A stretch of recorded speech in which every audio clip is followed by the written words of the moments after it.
Thank you, Sherry. That made me want to twirl. Now is that time when we celebrate our joys and hold one another's sorrows within our community. For those of you online, please share yours in the chat and lift one another up by name. For those of you who are here in person, please come forward and drop a stone in honor or in memory of what is on your heart today. Please come forward.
It is such a sacred moment when we gather and drop rocks in water.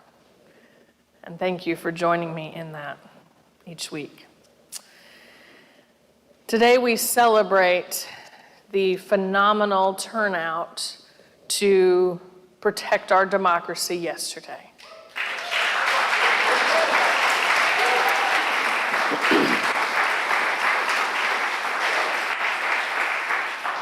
If I'm about to fall asleep at any point, it's because it takes a lot of energy to speak to 6,000 people. And it takes a lot more when you have to go first. So I'm trying. I'm gonna give you my best try here. Thank you.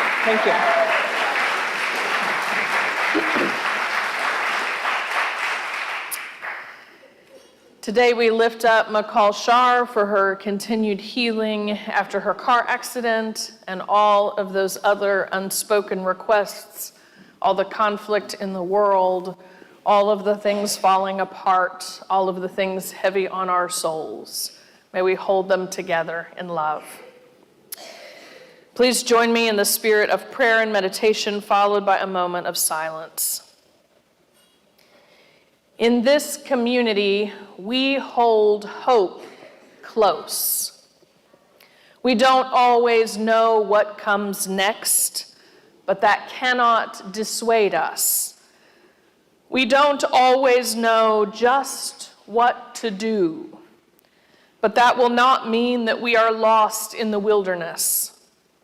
We rely on the certainty beneath, the foundation of our values and ethics, those things no one can take from us.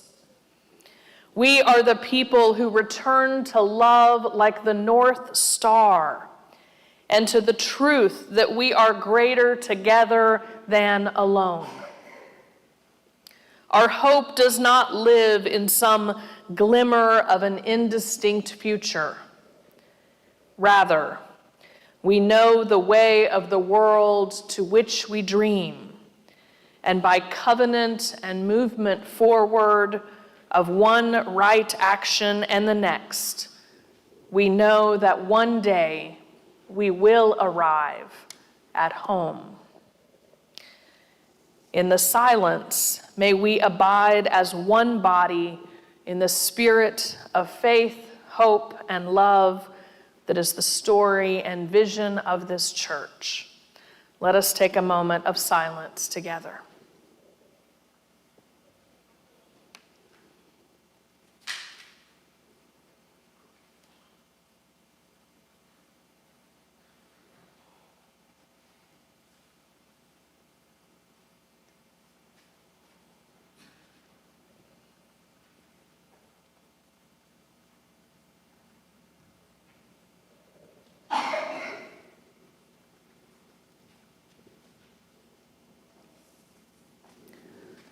Amen and blessed be.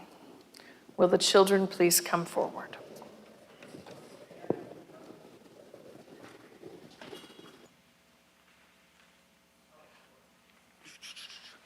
Good morning. Good morning, good morning. Oh, keep on coming, keep on coming. So hello everyone. My name is Courtney McKinney, and I am the Director of Lifespan Faith Development here at UUCB. Just in case you didn't know who I was, I see some new faces. So, anywho, I brought something with me today. Does anybody know what this is? A flower. It is a plant. I brought this little plant with me. It's kind of small, and it's probably going to get bigger, like you guys get bigger too, right? But it's alive and growing because it's been given care and attention and love, which is kind of what we need to grow too, right? So this month in our RE classrooms, we've been talking about cultivating compassion. See how what that has to do with this little plant.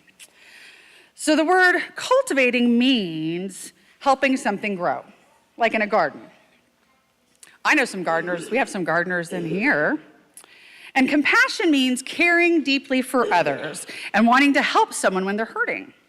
So when we cultivate compassion, we're helping kindness grow in our hearts, in our families, and in our congregation. So as Unitarian Universalists, we have something that helps us grow that compassion, and it's called a covenant. Super exciting, right? Woohoo. Has anyone here ever made a covenant before? A covenant? No, not a witch's coven. A little bit different. I will say you have all made a covenant, I promise you, because we do it every year. So it's kind of a big word, right? And it sounds like coven, but it means something different. Does anybody have a guess? What do you think, Ezio? Definitely not that one. It is definitely not playing video games all day. You might want to work on that one, Reverend Julie. Just saying. A covenant is a promise. Totally different.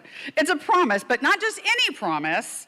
It's a promise that we make to each other about how we will be together in our congregations. We make promises like to listen kindly, to speak with respect, to help one another, to bring love into our community.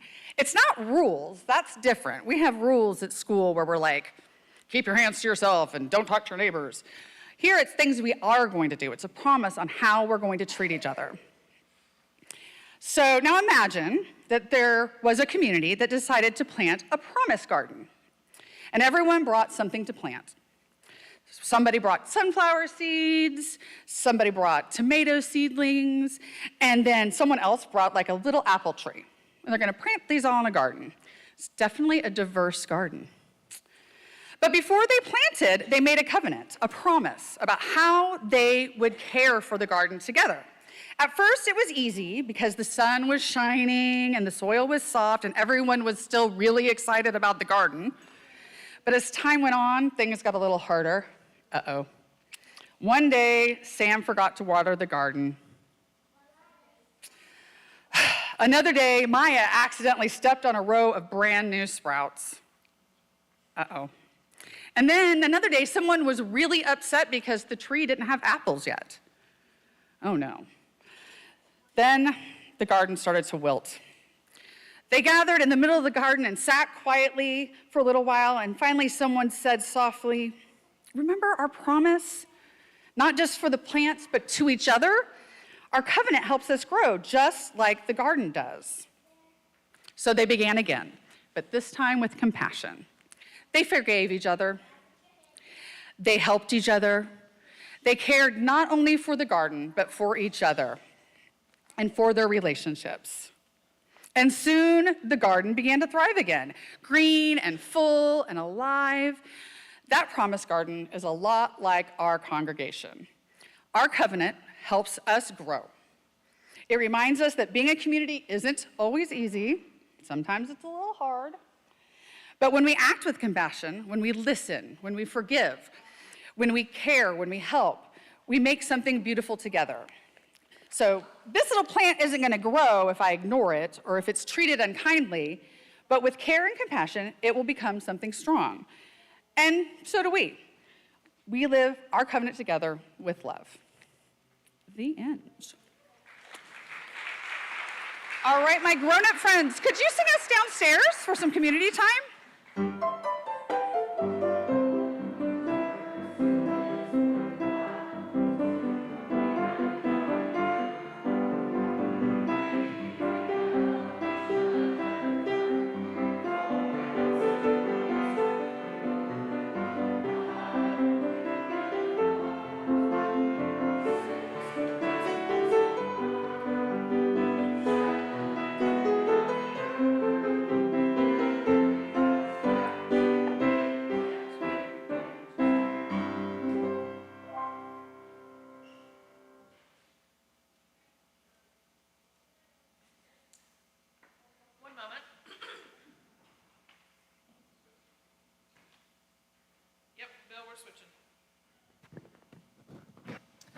Stand by for technical difficulties.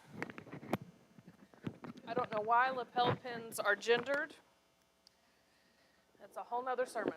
Am I on? Red? Can you hear me? No?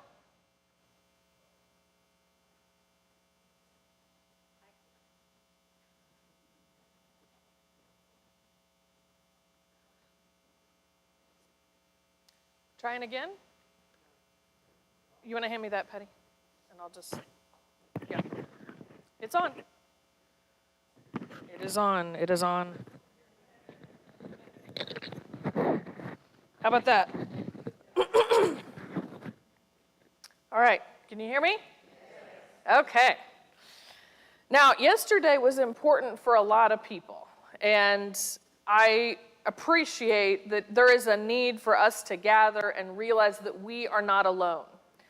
But the important thing that I want you to know today is that you have already been doing that work by being part of this congregation, even if this is your first time or you're relatively new, to make yourself a space where you are coming into community and remembering on a regular basis that we are not alone. That is really, really foundational work and is what is going to get us through the trying times ahead. So I just want to commend you for your efforts in that process. Today we're talking about covenant, which is that promise that Courtney was talking about that brings us together. That is how we Unitarian Universalists distinguish ourselves from others. So, as I've mentioned before, some of our spiritual ancestors are the Puritans of 17th century Massachusetts. Y'all are like, what on earth is about to happen? Yeah, it's complicated to make that parallel. It is complicated every time I have to point that out to people because we are much different than them in many other ways. But I also think there are some misconceptions that need to be pointed out. This little band of misfits continues to shape the culture of our congregations and our country even today.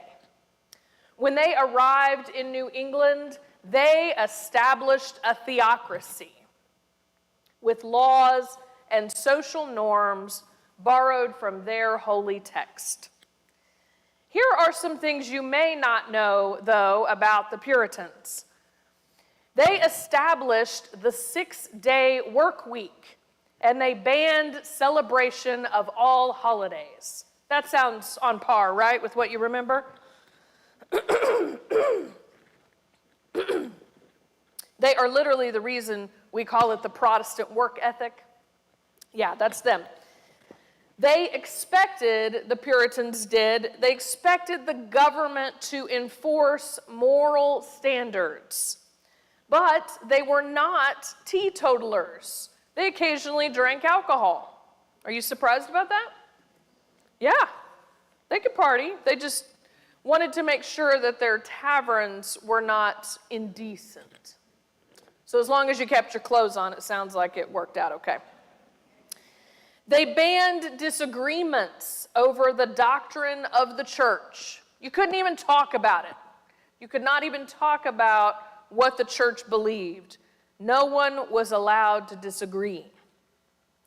And it was a sin to not fulfill your marital obligation in the bedroom.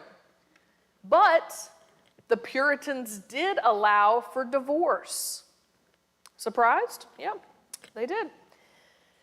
And most importantly, the thing that I think we carry forward here is that education was their greatest priority. They opened schools for both boys and girls.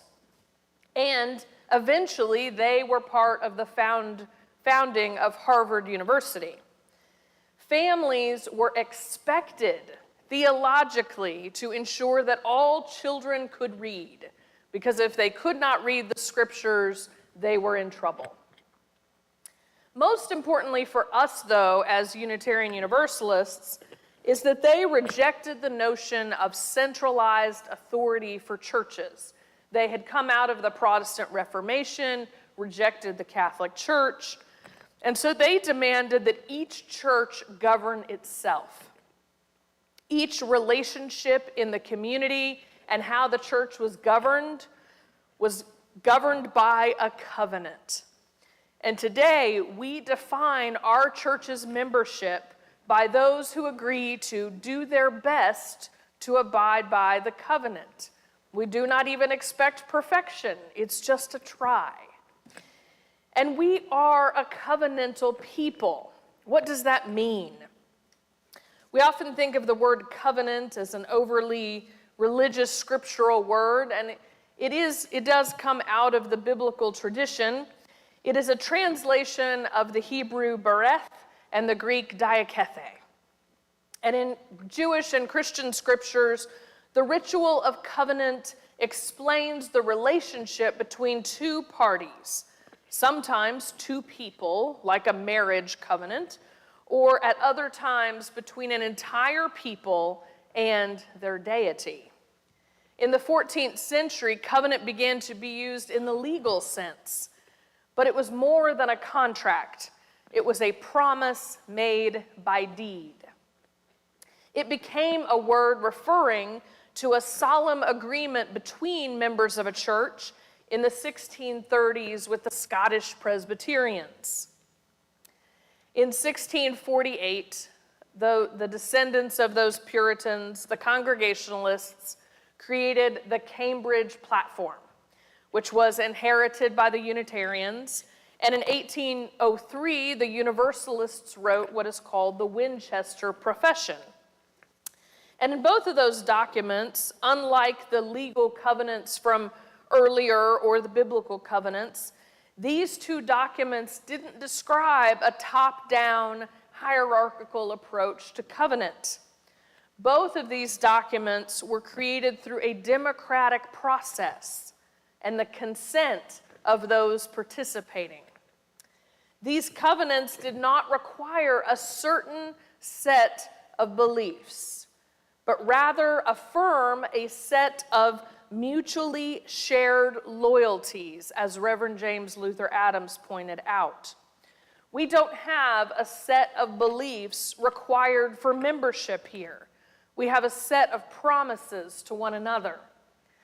At the rally yesterday, I met a woman who knew Virginia Volker, and I invited her to an upcoming elders luncheon, our Long Living Liberals luncheon that I'm going to get on the calendar very shortly.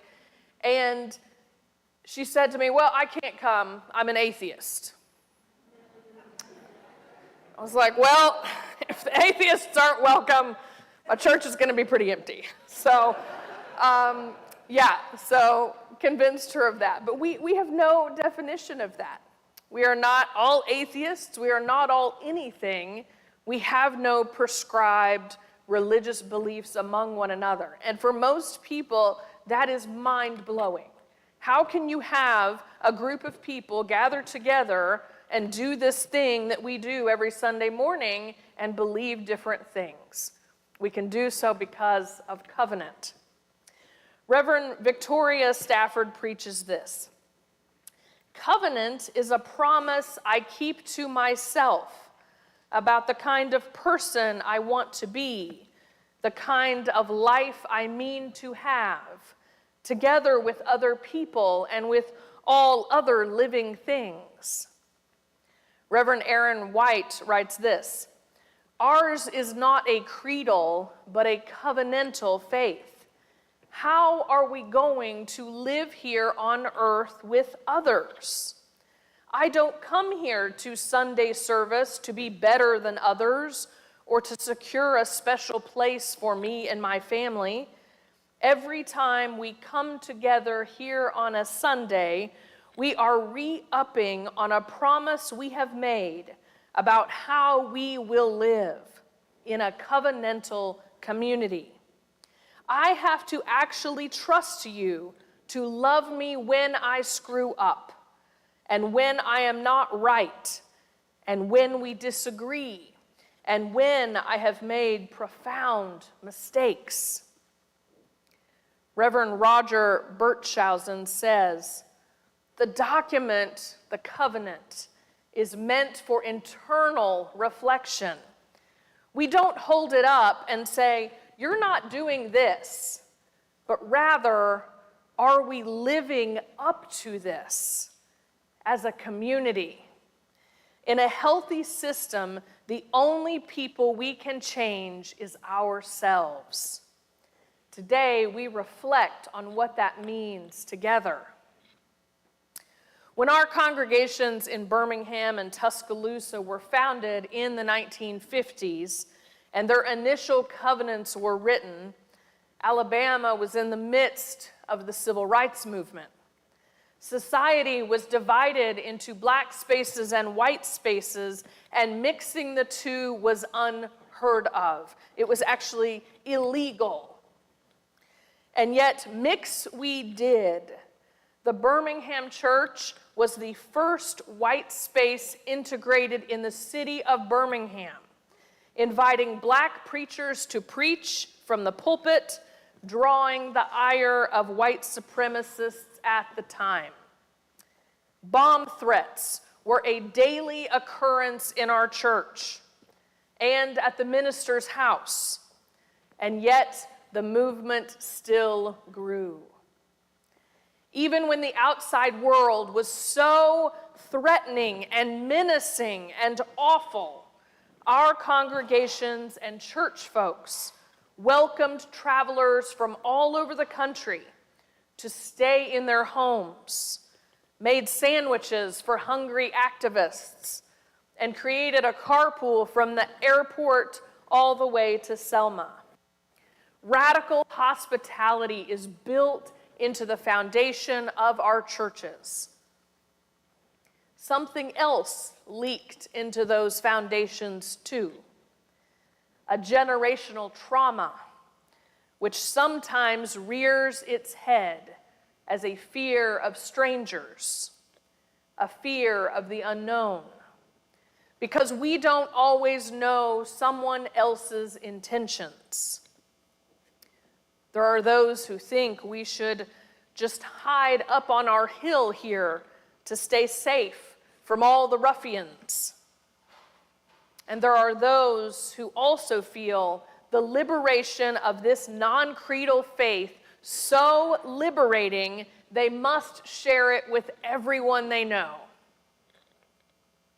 What I will share after conversations with the new folks who came through our doors is that before people ever come through our doors, they have read our entire website, they have watched us on YouTube for weeks, if not months, and the rest of the new folks are here because one of you welcomed them. I invite you to think about the first time you came to this community. How did you find out about us? What was your first experience here? Who greeted you first?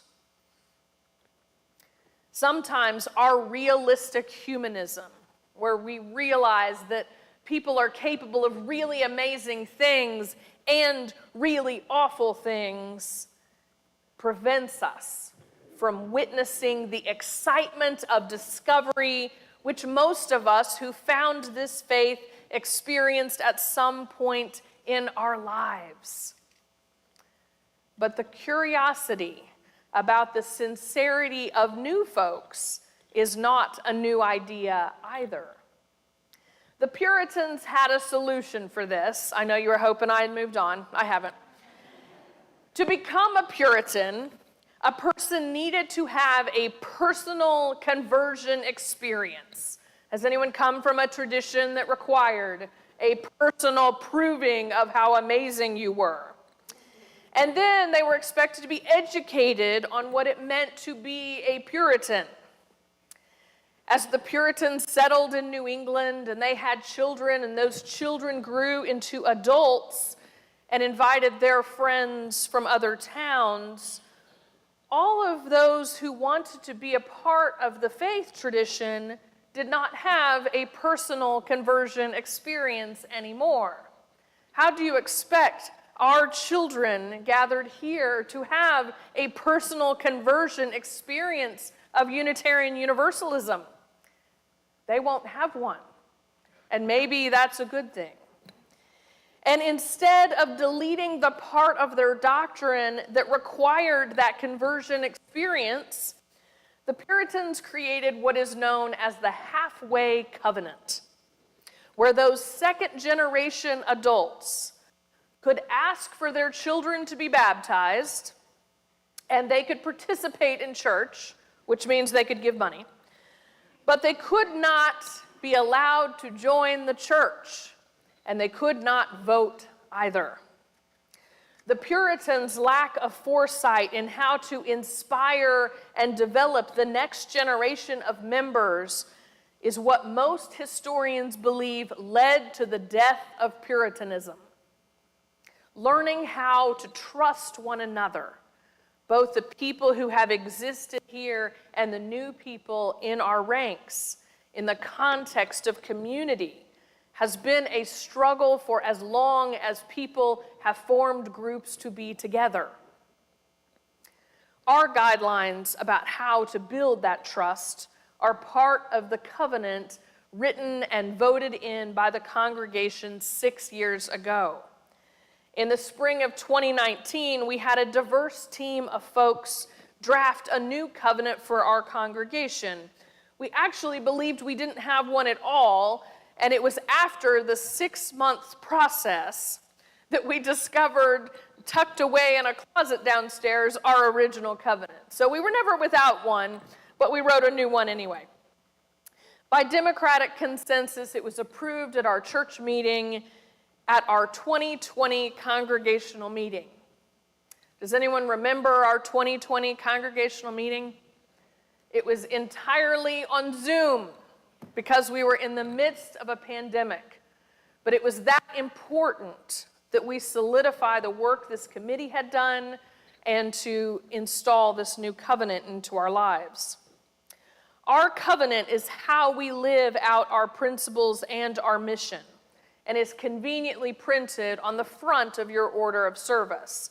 If you'd pull that out now, and Patty, could you hand me one? Because I forgot to grab mine. Thank you. So on the front here, under our beautiful logo, this is our covenant of right relations, which is what we call this in our tradition. Inspired by the 7 Unitarian Universalist principles, we promise to nurture a diverse and welcoming congregation by being respectful, friendly, and welcoming to all members, friends, visitors, and staff. Engage and contribute to the life of the congregation by connecting with its programs and its governance, by caring for our shared spaces. Trust that others' behavior is driven by good intentions. Practice direct communication by actively listening to and speaking with individuals, not about them, in an honest and compassionate way. Seek to resolve conflicts and make amends through intentional compromise, and when necessary, request facilitation and mediation. By intentionally encouraging and growing healthy relationships within the congregation, we are empowered to live out our values in the broader community. This covenant is a living document that will evolve as we evolve. Do our best to abide by this covenant. Now, for those of you in Birmingham, when you sign the membership book, that is what you are signing to attempt and do your best to do, is to sign to be a part of that living document and that covenant. And Tuscaloosa has their own covenant that they share on a regular basis. And all of our leadership groups and our various things that we do within the church also have their own covenants. Our boards exist, starting their meetings with covenants and understanding how board members need to covenant together to do the work of the congregations. There's a covenant with me, the board, and the minister as we do that work. It's a complicated process, but spelling those things out is never intended to be legalistic. It is intended to be a guide. Now, I know what some of you are thinking. This sounds utopian and idealistic. What on earth are we thinking? But that's exactly its purpose, to call out our best selves and challenge us in the sticky mess it is being involved in a community to act in kind ways, to trust that others have good intentions, which is really hard to do sometimes. To have a plan to resolve conflicts, knowing conflicts are a part of any two or more people that have existed in the history of the world. To commit to this church so deeply that when conflicts arise, we work to allow the process to play out, to sit in the discomfort and to figure out how we can mend our relationships to be healthy again. One critique of covenants is that people feel like they lose their individuality in a covenant, that they should be able to act however they want in a communal space. Psychiatrist M. Scott Peck describes it this way: the problem, and indeed the total failure, of the ethic of rigid individualism is that it incorporates only one half of our humanity. It recognizes that we are called to individuation, power, and wholeness. But it denies entirely the other part of the human story, that we can never fully get there, and that we are of necessity in our uniqueness, weak and imperfect creatures who need each other. It also relentlessly isolates us from one another, and it makes genuine community impossible. You know what also intentionally isolates people from one another? Fascism. Yes, covenant is not a lack of individuals or individuality. It merely encourages individuals to work together. In times such as this, covenant and community and intentional community are more important than ever. Each of you is essential to weathering this storm together. In a survey of UU congregational leaders, almost all respondents reported that covenant building led to more community cohesiveness and facilitated conflict resolution. Covenants anticipate conflict, hope for the best, and outline steps for reconciliation. Our covenant is filled with the hope of a congregation that can care for a people a part of it, the hope of breaking cycles of harm and abuse found in other religious communities, and the hope of a way back through admitting hurt, compromise, and mending our relationships to one another. Our covenant is rooted in hope. I've shared before how much I love the show Grace and Frankie. Any other Grace and Frankie fans here? Oh, for those of you who might be missing out, Grace and Frankie are in their 70s when their husbands leave them to be with each other. It's a great show, yes. And it follows their adventures together as newly single retirees who address aging and friendship and their openly gay ex-husbands in delightful misadventures.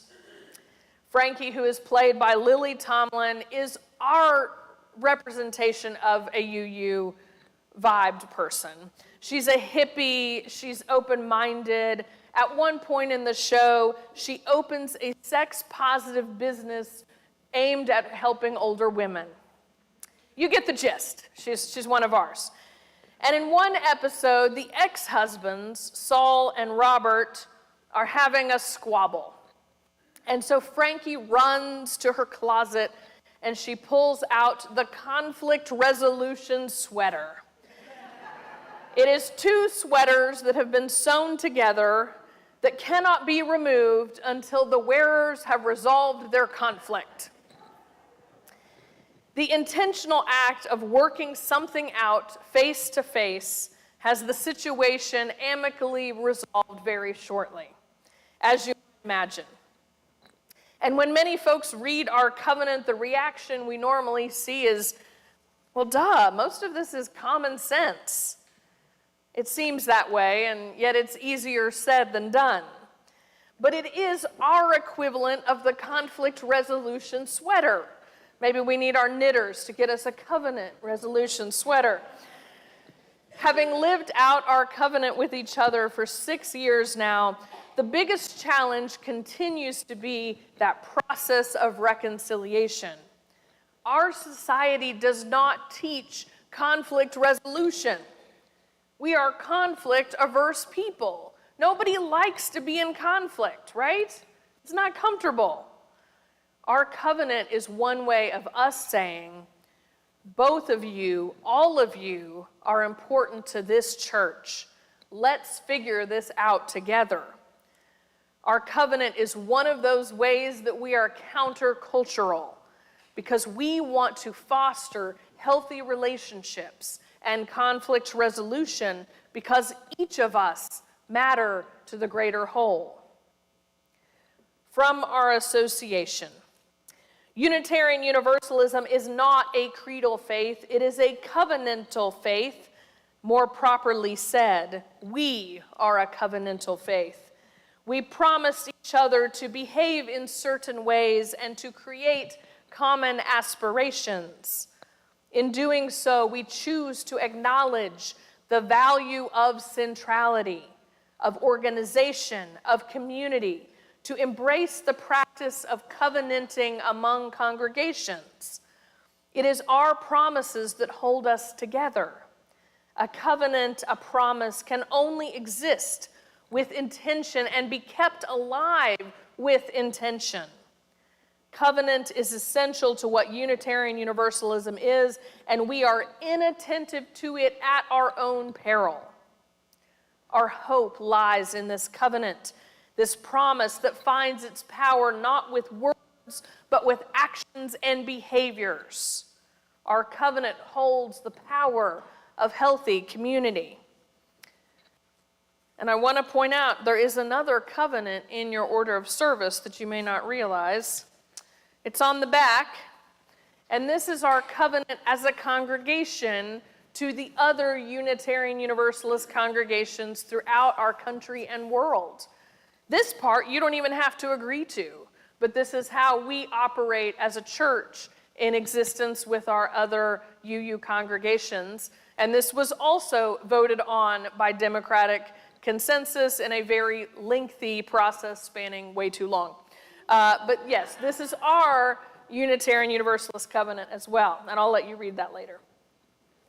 In today's world, living in community is more important than it was only a few months ago. We are here for one another's best and worst, and every one of us is on edge about something right now. We are all allies here. Even when we disagree, we ultimately hold the same values and are moving in the same direction. Let us treat one another with loving kindness. Remember that we are friends and allies. And remember that the only way we get through this is together.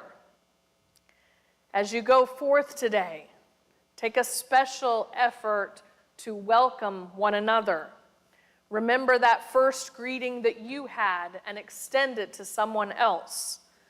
Engage in the life of our congregations. Care for our shared spaces. Trust that others have good intentions, even if we don't understand them. Practice direct communication for both praise and critique. Resolve conflict peacefully.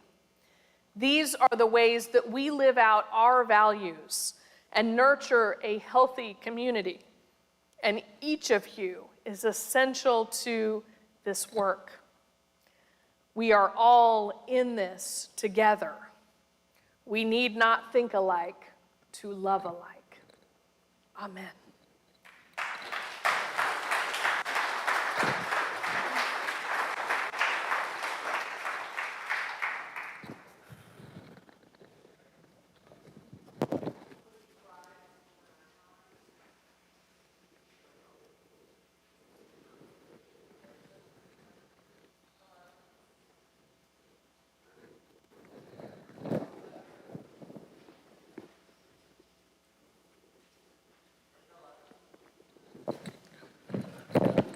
You want me to do it?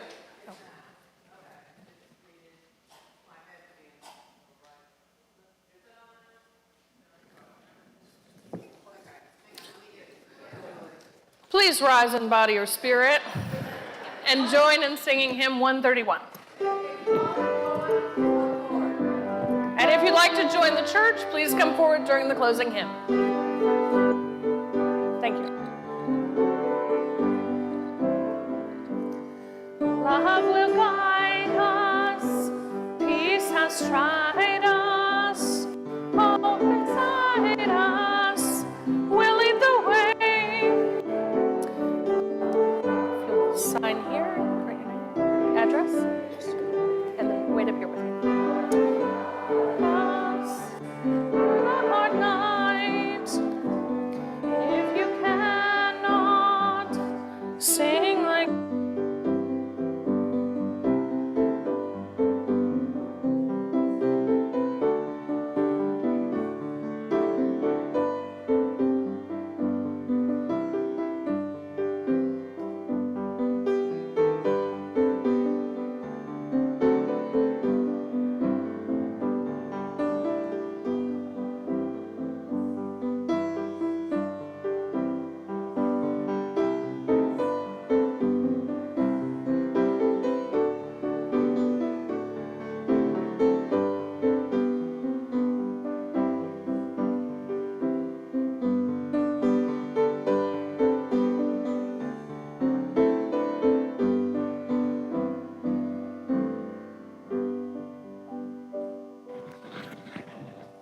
Please be seated.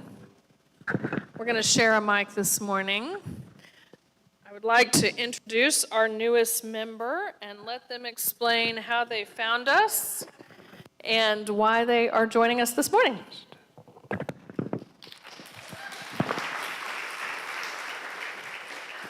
So hi there, my name is Casey. I found y'all through Google, or found us through Google. Okay,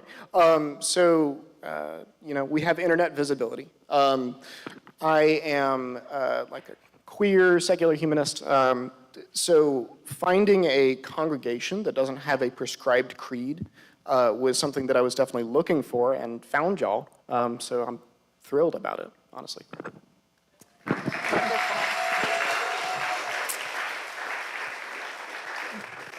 Casey, do you commit to our covenant and to support this church in all the ways that you know how?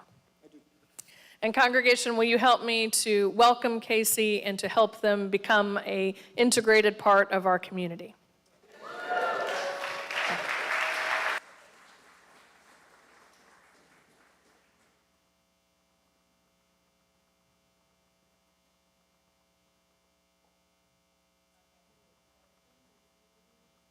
We're yay, okay. And Casey, we are a church of deeds and not creeds. So, I hope you're enjoying the art on the wall. We will be having a reception next month on November 23rd. Okay, please check your order of service and your connection card for any upcoming events. Check the order of service for flyers and updates about announcements this week. Some of these we do not share publicly, but we hope you'll take home your order of service and peruse our groups and upcoming events. We're looking for volunteers. We need volunteers to be a worship associate, what I'm doing. Training will be provided, and for folks to serve with Courtney in the RE committee and help with the children and youth. Our Halloween festival is coming up next Friday. We need sacks of candies. It's Saturday. Julie? I thought it was because, can I announce the GBHAM? No? Okay. There's another one if you want to know about it, see me on Friday. But Saturday is our Halloween festival, and we need sacks of candy, volunteers to run tables, and folks to help with things. Please sign up in the narthex or on the connection card. You have a separate flyer in your order of service too. And share it with anyone that's young or children in their lives. Next Sunday, October 26th, Reverend Julie's going to host a Q&A for visitors and new members about membership and how to get connected following the service. Please plan to attend. The following Sunday, November 2nd, is our All Souls Sunday. And please bring photos of your loved ones in frames, if possible. And we'll have all their pictures up here on a table. And anyway, it's a very moving service. And following the service, we'll host a viewing of the documentary, The Alabama Solution, and folks involved with the film. Cool. You can tell I just read that for the first time. Okay, please fill out your connection card. Staff does read it every week, and return it to the ushers at the end. One final announcement, Jean Weaver will be in the narthex with the book she wrote about the church history. It's $10, and if you want a copy, please go see Jean. And if you want a signed copy.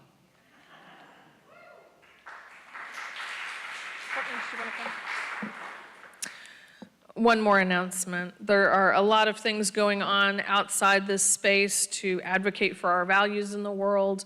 There are some of you who are going to the Alabama Public Library's hearing on Tuesday. Thank you so much for your willingness to do that, because I cannot go.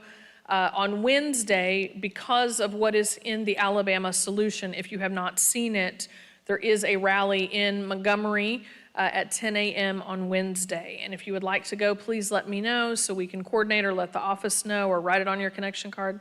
Somehow let us know that you'd like to go, because there will be a significant turnout for our incarcerated folks and their rights as well, because they still have them, as the documentary has pointed out.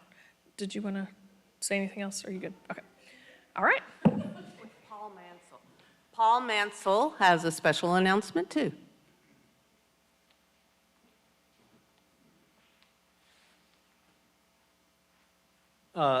As you know, the the current administration has defunded public broadcasting pretty much, and WBHM has reached out to me. If you would like to donate to WBHM, please send a check or however you donate to the church to UUCB, and then in the for line put WBHM. When we get to a certain point in that amount that we can gather, we'll give it to them, and we'll get some airtime. So it's a plus for the church, and it's helping to support public radio, which is very important. Thank you.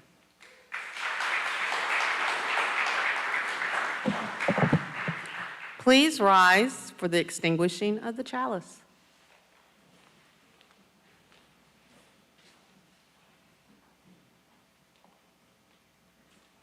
In honor of the legacy of our ancestors, let us carry the flame forward as we extinguish the chalice with the closing words.